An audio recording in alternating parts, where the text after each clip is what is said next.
Good evening, all. Welcome to this video. It's a quick-ish transfer video. Obviously, one transfer has already been completed today that we've known about for probably about 36 hours at least, that it's definitely happening. And another transfer that should be completed or announced, I imagine, tomorrow. So, cup of tea, cup of transfers. Right, so Anthony Gordon is officially Toon player. There was pictures doing the rounds on social media yesterday of him at the stadium, him posing with the a pen and a contract with representatives. I assume I didn't recognise either guy stood next to him. Could have been his agent, one of them, agent, I don't know, whoever. Could have been a family member, one of his team, if you like. So yeah, it's been official. Newcastle. It was released. We saw more pictures today on like fan channels, BBC. Newcastle left it quite late to announce it, but yeah, it is official. And his interview there, it's come out on the socials, YouTube, Instagram, the Newcastle United website, newcastleunitedfc.co.uk. But yeah, for undisclosed fee, somewhere to be in the region of, widely reported as £40 million plus 5 million plus add-ons to make it up to 45 million is what everyone is saying. So I was a bit like, I'm not sure about this guy because of his attitude, not turning up to training, etc. I initially thought perhaps that is the mainstream media just stirring up anti-Scouse propaganda, if you will, because I know that the Scousers do get a lot of stick from the mainstream media, particularly news outlets based in the capital. But I spoke to an Everton friend of mine yesterday, I believe, who is evidently living up in Liverpool again. Word gets around, and apparently all has not been well. His attitude has been questioned by his teammates, allegedly. Now, Newcastle have a strong no dickheads policy, and The Athletic covered it. They did like an article and a video on this, and it is rang true. You cannot question any of the characters that have been brought in since the takeover. We're talking Kieran Trippier is now captain for a reason. Dan Burn speaks for itself. Matty Targett, even though he's been frozen out of the team a little bit because of Dan Burn's form, you do not see him sulking on the touchline. Bruno Guimaraes, the man. Chris Wood. Now, Chris Wood knew. Chris Wood got some stick. He's been moved on to Nottingham Forest on loan mid-season, which is pretty, for a striker, it's pretty much saying, we don't need you anymore, shit, mate. Now, he put up a lovely post on Instagram thanking the fans, thanking everybody for his time at the club. Now, classy guy. I was a big fan of his, although he didn't score that many goals. He did a job. Am I forgetting? Bruno, Woody, Burn, Targett, Trips, yeah, and then obviously Nick Pope, Alexander Isak, and Sven Botman in the summer, along with obviously Matt Targett, making it permanent. All good characters is the point I'm trying to make. All good people, solid team ethic.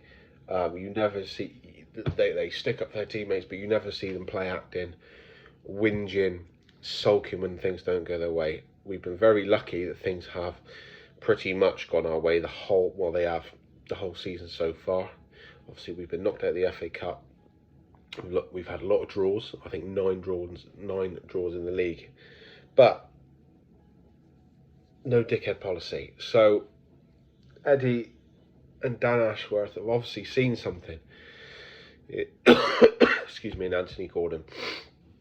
45 million quid. Well, let's just say 40 million quid is a lot of money for a player who's got I think 7 goals in 78 games for Everton. Now, he's still a young lad, or young man. He's not a kid. He's 21 years old, so he's got plenty of time to grow and grow with the club, which is the sort of policy we've taken with certain players. If you look at Alexander Isak, for example, when I did my video on him back in August, I believe, what I said, one of the main attractions with this player is he is one that can grow with the club. As the club grows, the player can develop from early stages of his career, the infancy of his career, if you like, and really take off and flourish. I was on the fence about this one. He strikes me, when we played him, obviously you think of that altercation with Trippier and Schär, a few diving antics. He strikes me as a bit of a scowling person who's, you know, a bit of a chip on his shoulder, but top level sportsman, you need an element of that. You look at the arrogance of someone like Sebastian Vettel, Lewis Hamilton, most of the top flight boxers. Someone like, even though he's fallen out of favour recently, Conor McGregor, you know, that unshakable belief in your own ability, and bit of a chip on your shoulder. I don't think it hurts to go on the pitch or in any sort of competitive environment with a bit of a point to prove, or you feel like you have to, I'm going to fucking prove you wrong, So I don't think that's necessarily a negative. I think we've overpaid big time, but considering they wanted 60 million, they told Chelsea, in no uncertain terms, 60 million in the summer. 40 million, like you said, English tax plays a massive part as well. Eddie and Dan must have done a very good job convincing the people with the money that he's worth it. Because, like, as I say, 45 million quid is a lot of money, and considering we were told from the very start that we weren't going to spend big this January, which I'll get to with the next signing. So we weren't going to break the bank. I think, well, I'm pretty sure Anthony Gordon is going to be the biggest name player. He will be the sort of flagship signing, if you like, of the January transfer window. Now, you got to trust the manager, and you got to trust Eddie and Dan Ashworth. They know what they're talking about. They've not led us astray thus far. All of the signings since Eddie came in have been top drawer. All of them. Even someone like Matty Targett, who hasn't played an awful lot this season. Quality player, proved himself last season. He's a fantastic left back. So Eddie has obviously seen something. We've got to be careful, because a lot of people getting ahead of themselves saying Eddie Howe's like the best man manager, his best thing since sliced bread in terms of developing players. Now, everyone at Newcastle has improved. For some players, that's not saying an awful lot, because they were diabolical under Steve Bruce. However, they've all improved. Even Sean Longstaff is the best example. Burst onto the scene, broke into the first team in the 18-19 season under Rafa Benitez. Scored a couple of good goals, played very, very well. Was linked with a 50 million quid move to Manchester United in that summer, which was ludicrous considering he had like 9 Premier League starts under his belt. Then stagnated under Bruce in the 19-20 season. 2021 we hardly saw him, and then he just down. Now he's back up again under Eddie Howe's tutelage. So Eddie has done a terrific job, don't get me wrong, with the players. The obvious ones are Mickey and Joelinton, but I'm looking at Fabian Schär has always been good. I thought he's a little bit lightweight under Steve Bruce, but Eddie has brought out that fantastic defender in him. He is a top player. Now, Sven Botman gets a lot of praise, and rightly so, because he is tremendous, but Fabian Schär has gone under the radar alongside him. As I said, Joelinton, Miggy, Fabian Schär, Sean Longstaff, even Emil Kraft. I thought Emil Kraft under Steve Bruce was terrible. I can remember him having one game stands out where he played well, was against Burnley, of all teams. I think we beat them 3-1. I think ASM scored and Wilson scored twice. And Emil Kraft played right back, but then I think we had an injury. It might have been Fabian Schär, and he ended up playing centre half against Chris Wood. And considering Chris Wood's size and presence, Emil Kraft, a typical fullback size and frame on him, dealt with them very well. But he, at the back end of last season, when Trippier was injured, he was tremendous. So Eddie has a fantastic record of improving these players. So he sees something in Anthony Gordon that not only the player has, but something he can work with and develop. So, me sat here with my Newcastle top on and my Newcastle mug, I am more than happy to bow to Eddie Howe's know-how and his expertise. And if he believes in him, if he's good enough for Eddie, he's good enough for me. Now, the second one is a player I don't know an awful lot about. I've heard bits from another one of my friends who is a West Ham fan and has been for a long, long time. Harrison Ashby, right back. He's come through the West Ham Academy, I believe. He is Scotland, of Scottish heritage, so he'd be eligible to play for Scotland. £3 million plus add-ons. Now, I don't know an awful lot about the player. He's got a few senior appearances. He's someone that West Ham have wanted to keep hold of because we were in for him in the summer, and he was, I believe, we were talking about him, or he was mentioned for Newcastle this time last year. So the last couple of windows we've gone for him. Definitely in the summer, I'm sure of that. But he is a player that we pursued.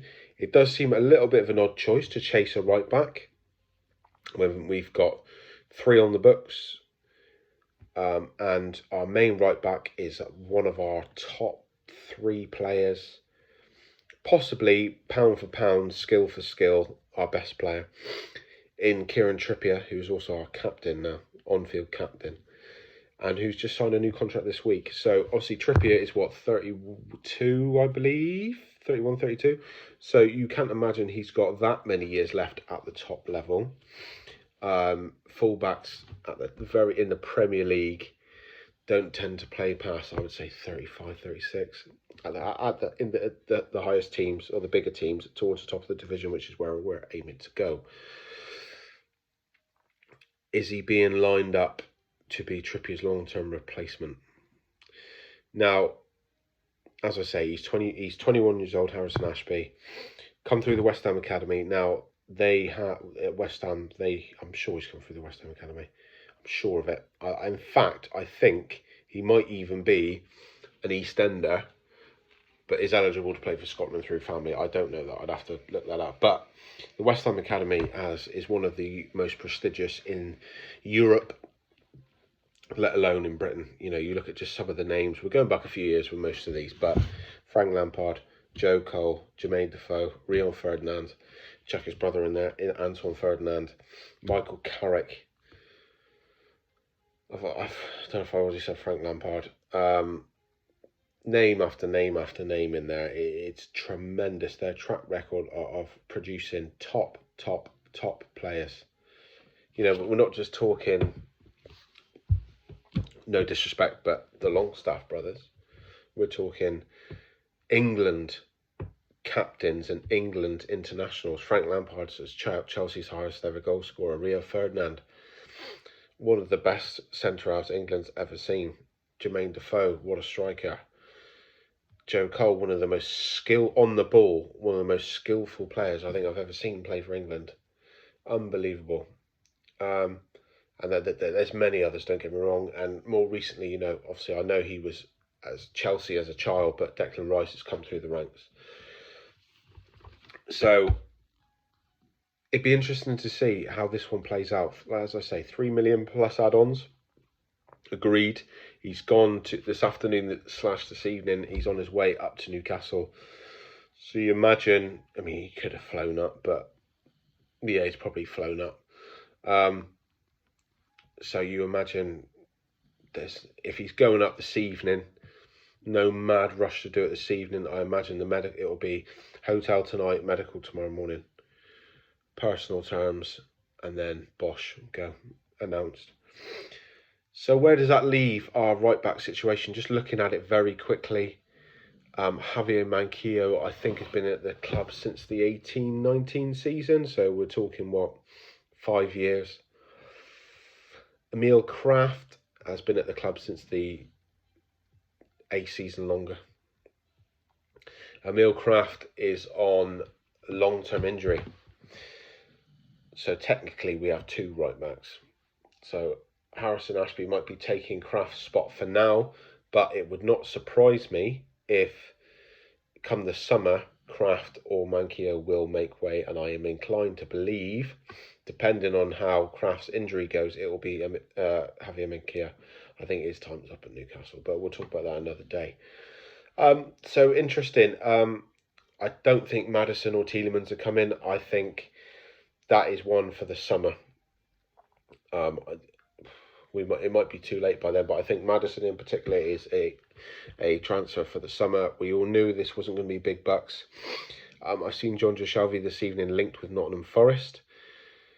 Now, he's injured at the minute, so if he does go, we're not missing anything, but we were awaiting his return, because if you look at the midfield options, we have Bruno Guimaraes, Joelinton, Sean Longstaff, Joe Willock. Now, that is it. Oh, Elliot Anderson, who's been on the fringes, his last game he started was the last game he lost against Sheffield Wednesday, but you've got 5 midfield players there, 4 who are established in the Premier League. Now, we play with 3 midfield players, so that leaves you with, wrong fingers down, only 1 established Premier League player on the bench.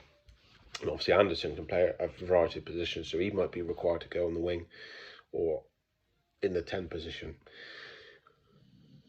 So it wouldn't surprise me if we got a loan deal in for, when I say the others established in the Premier League, I just mean senior players who have league experience in abundance. Now, it wouldn't surprise me if we got a Premier League midfielder on a loan, or perhaps someone off the continent. I've heard Thuram mentioned. I think he plays for Nice. Kefran Thuram. Obviously, you've got a few in Germany who've been mentioned as well. I can't remember their names, but I see someone like Maddison or Tielemans would be perfect, but I can't see that happening. Not after we've just spent. We're going to spend up to 45 million on Anthony Gordon. But not a problem. Anthony Gordon improves our squad. Harrison Ashby is one for the future, and I can't think of many better right backs to learn under as you're developing, like I said, with Gordon in the infancy of your career. Can't think of many better than Kieran Trippier. Put my tongue back in. Kieran Trippier to learn under. So Monday, tomorrow, the last 2 days of the transfer window. It'd be very interesting to see what happens. Obviously, we've got the game on Tuesday. Cannot wait for that. I fully expect Ashby to sign. I don't think there's going to be any problems there. And I expect to see... It all depends on Jonjo Shelvey, because if Jonjo's is nearly back fit, I'm talking 2-3 weeks, then Eddie might say, do you know what, let's stick here. If it's going to be longer, I can see a loan move for a midfield player coming in, but we could do with another striker. But then again, you could put ASM up top, because Isak and Wilson. If we don't sign another striker, it wouldn't surprise me if we don't see those two partner together very often, because then you've only got, you've just got the one left and no one to bring on like for like. There's a lot to think about. If ASM is looking to start, I don't think you will see ASM, Isak and Wilson starting together. I don't think that works very well unless you put ASM on the right, which I've been banging on about since that Burnley game back in the 2021 season. But I'm going to wrap up now. As I said, I think we'll see another midfielder and possibly another striker come in. Both of them more than likely to be left field names from the continent or loan moves. But anyway, thanks for watching. Please like, comment, subscribe, all that good stuff. And thank you again. I shall see you later. Bye-bye.